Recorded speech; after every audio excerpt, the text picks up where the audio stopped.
Africa has had quite close relations with the United States for decades, starting from the period of decolonization. America had not been a part of the Berlin Conference. The European powers had gone and split up Africa amongst themselves. And so when the struggle for liberation began, America morally was supportive of the process of decolonization in Africa, and that was a good thing. And so after independence, naturally, a lot of African countries, had a very good relation with the United States of America. And in Ghana particularly, it resulted in a strong partnership in terms of infrastructure development. The Akosombo Dam, came out of the relations between the United States and Ghana. And that was followed by the friendship between President Nkrumah and Kaiser, which led to the establishment of the Volta Aluminium Company, which for a very long time was the leading state-owned enterprise in Ghana. And so we have that history. And since then, successive governments from President Reagan, President Bush I, Bush II, President Clinton especially, President Obama, have seen various strong initiatives aimed at Africa. AGWA, the African Growth Opportunities Act, the MCC, the Millennium Challenge Compact, Feed the Future, the agricultural initiatives, Power Africa. These are all major initiatives that were directed at Africa and have seen quite some tremendous advancements in terms of all the sectors that they were targeted at. In Ghana particularly, we've had 2 Millennium Challenge Compacts. The first one targeting the agricultural sector and covering many things under that sector, including improvement in roads to be able to move agricultural produce from the rural areas to the urban markets. The second one targeting the power sector, which we're still implementing, which would improve efficiency in power generation and distribution in Ghana. And so that relationship has been good historically. And generally, America enjoys a lot of support and admiration in Africa. If you talk to the average African, they have a very soft feeling towards America and world affairs. The problem began when Mr. Trump emerged. Of course, I mean, if you took a survey across the continent, I'm sure that there was more support for Hillary than Mr. Trump, naturally. One, because of her husband's tenure in office. He had a very, strong affinity for Africa.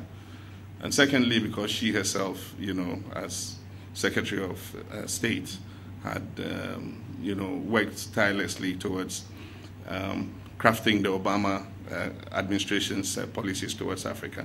So generally, I mean, there was the hope that Hillary would win. But come Mr. Trump won.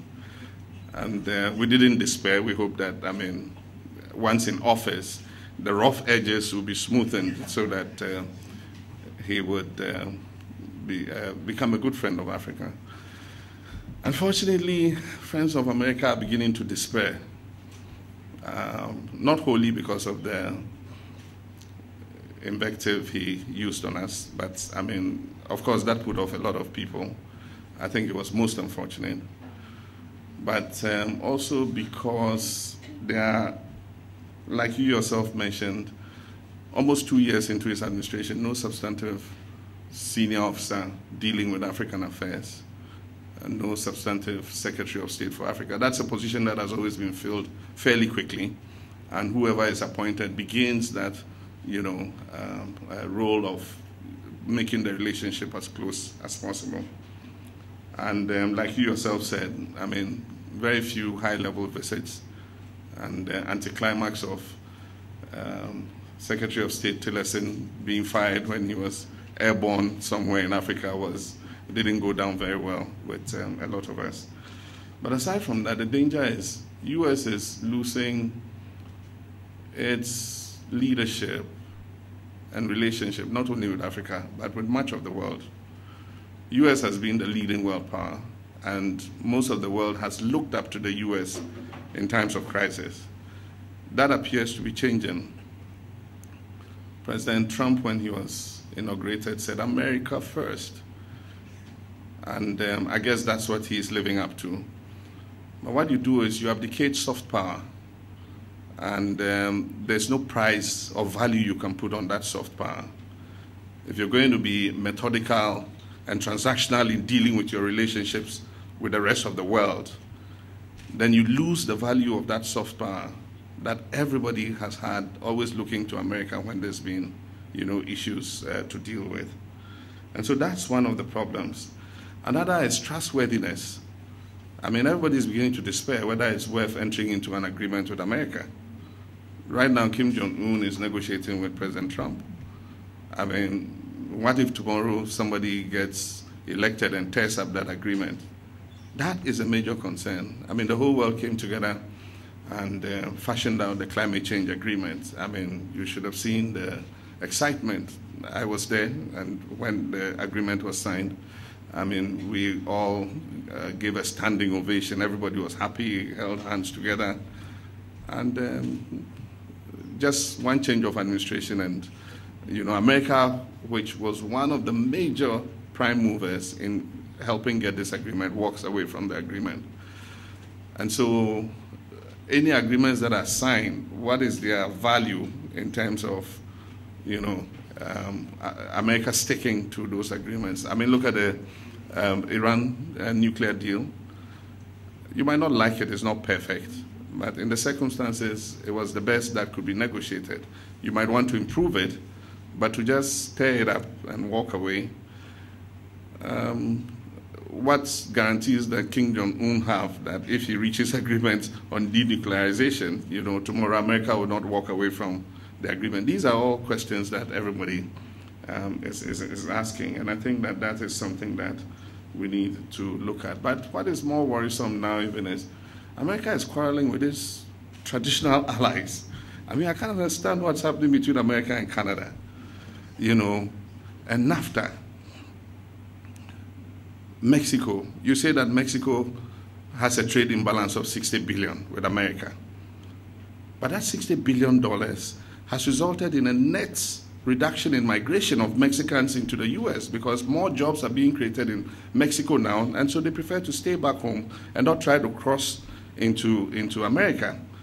And so, yes, there might be a trade imbalance of 60 billion, but what is the net effect in terms of cutting down migration and people trying to cross over?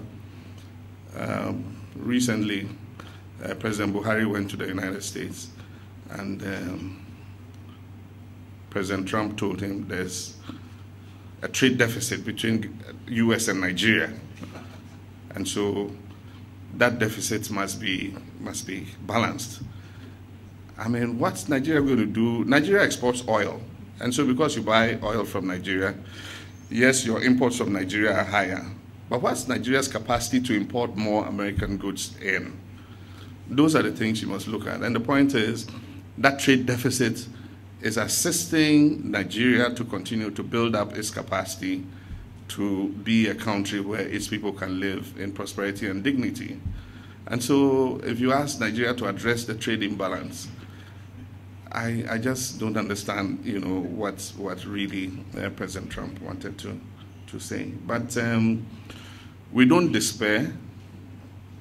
There are people like you who will continue to speak out, and I hope that continue to influence, America's foreign policy in a way that it realizes that not everything is transactional, and that there are some things that give you a certain advantage and a certain lead that you cannot put monetary value to. But we'll continue to work together with America. We're implementing the Millennium Challenge Compact, and I hope that that will go well. And I'm sure that some of the other programs that exist already, Africa would also be able to take advantage of them so that we can create a better life for our people. But I must say, all in all, Africa, as you said, is a continent that is changing and changing very fast. from being seen as a basket case before. Some of the fastest growing economies are in Africa now. And if you see some of what is going on in many of our countries, you can tell that, there is good hope that we can turn things around. Of course, we have the problem of expanding population to deal with, but like we said, it can be an advantage or a disadvantage depending on how we utilize those growing populations to be able to increase productivity and be able to move our countries forward.